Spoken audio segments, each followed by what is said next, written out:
Dean Graziosi is a multiple New York Times best-selling author, entrepreneur, and investor. He has started or played a major role in over 14 successful companies that have changed lives all around the world, including the new Mastermind.com platform.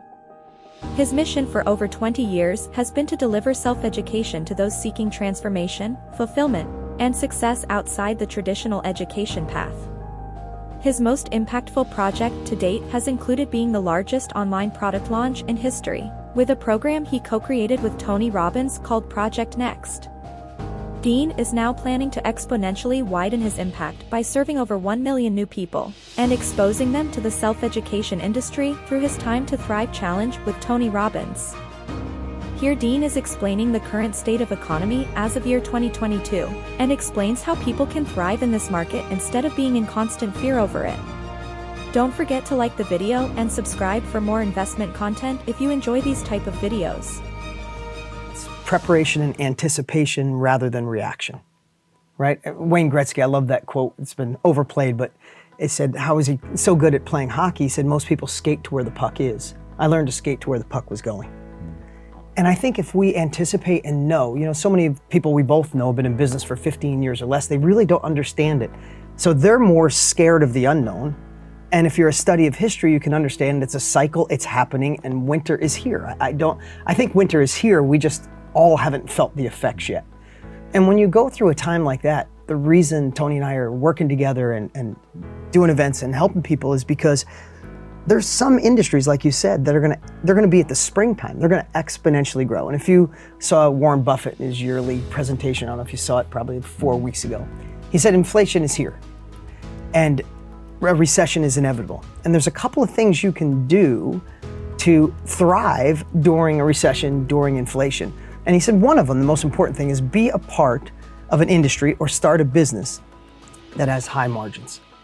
So the reason Tony and I are sharing so much, and I'm so passionate about this because I've been in this industry for 25 years, is how cool would it be to have a business that you don't need to inventory, you don't need to ship it, you don't have to worry about supply chain. It's probably one of the most valuable assets you have. Valuable that you own it and other people want it. You could sell it over and over again with a limited supply.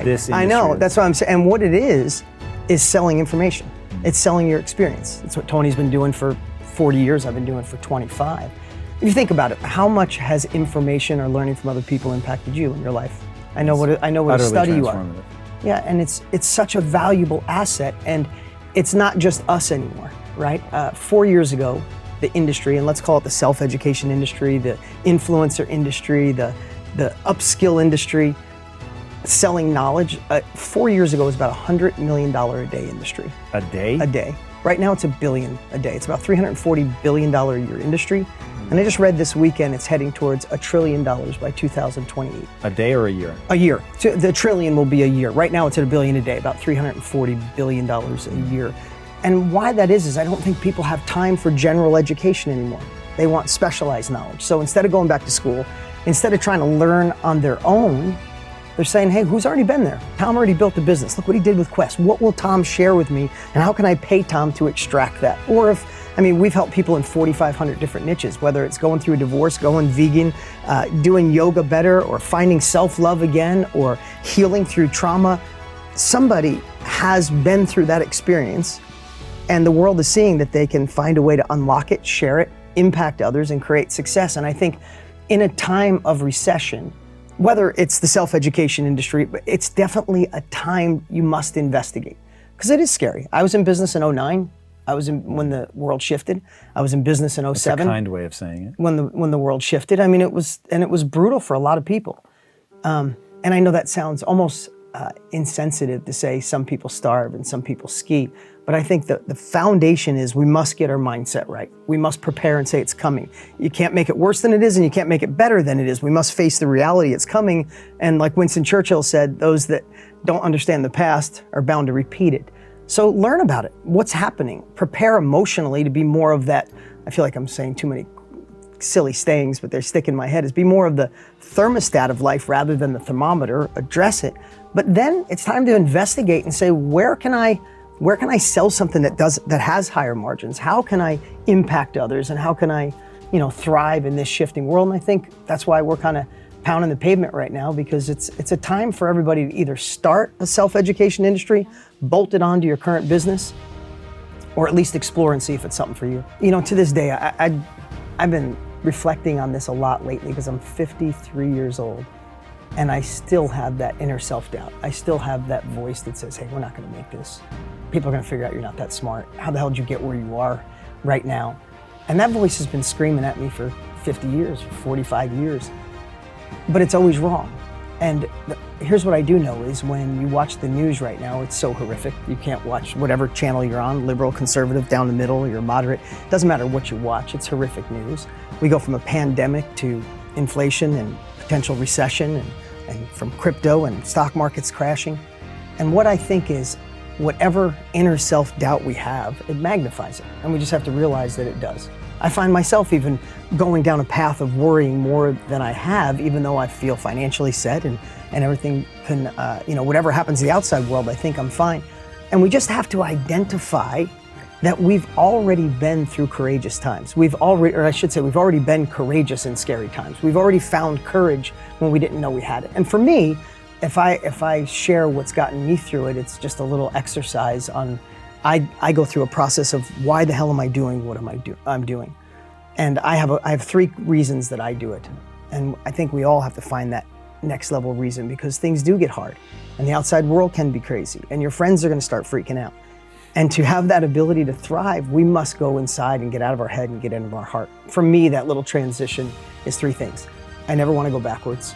I didn't like being broke as a kid. I didn't like my mom working 3 jobs to make nothing and coming home late. So I feel like I got this innate feeling of, I don't want to go back to that life.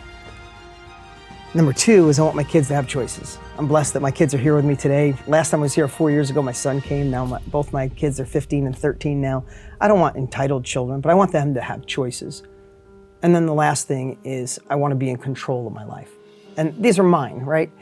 My parents were married 9 times when I was a kid. By the time I was 20, I moved 20 times by the time I was 20 years old. So new step parents, new step grandparents, new house, new school, new bike, and all of it always was taken away with the next divorce. So again, that's a little digging into my own life, but I never want anybody to be in control of my life. I never want to be left behind. I don't want to skate to where the puck used to be because that means maybe I can't take my kids with me when I do a trip like this. I take my kids to school every day of my life. I pick them up every day they have school. I coach Little League. I'm there for softball. Those things, I would rather die than not be available for that. We get to chat a lot with our wives. My wife's name is Lisa too. I love her more than anything. She's my favorite human in the whole world. And if I lose control, maybe I can't have those times with her and have date nights and work on being a better man. I messed up in my last relationship. I'm not messing this one up and I want to continue to be a better man. And I have to work on me to continue to show up to be a man that deserves a woman like that. So when I think of it, I get emotional right now because when I think about that, Tom, having a bad day, a bad week, an economic winter, things going wrong on the outside, I can't just sit on my hands and hope somebody's coming to save me, hope that things will get better. I don't have that option because I want to be the man for my wife. I want to be that father and I want to be the friend that I am and the leader with my team. So I must find a new mindset. I must be courageous. I must jump out of the plane and grow wings on the way down. But not just courageous. The reason, I started today talking about that industry, I don't care what industry it is or what people do. Tony and I want to show people what we've been doing for 60 years. But more than that, I want people to not sit on their hands, to say, hey, why am I here? Why do I want another level? Again, for me, not going backwards, my kids and having control, I'd chew through a brick wall. I'll read every book possible. I'll talk to amazing people like you and other friends. I'll get in masterminds. I'll get in workshops. I'll read because I can't let that control go away. Thanks for watching the video. If you want to see the whole interview, please check out Tom's channel. The link to his podcasts will be in the description below. If you enjoyed the interview, please leave a like and comment down below. What are you planning to do in the upcoming recession? See you in the next video.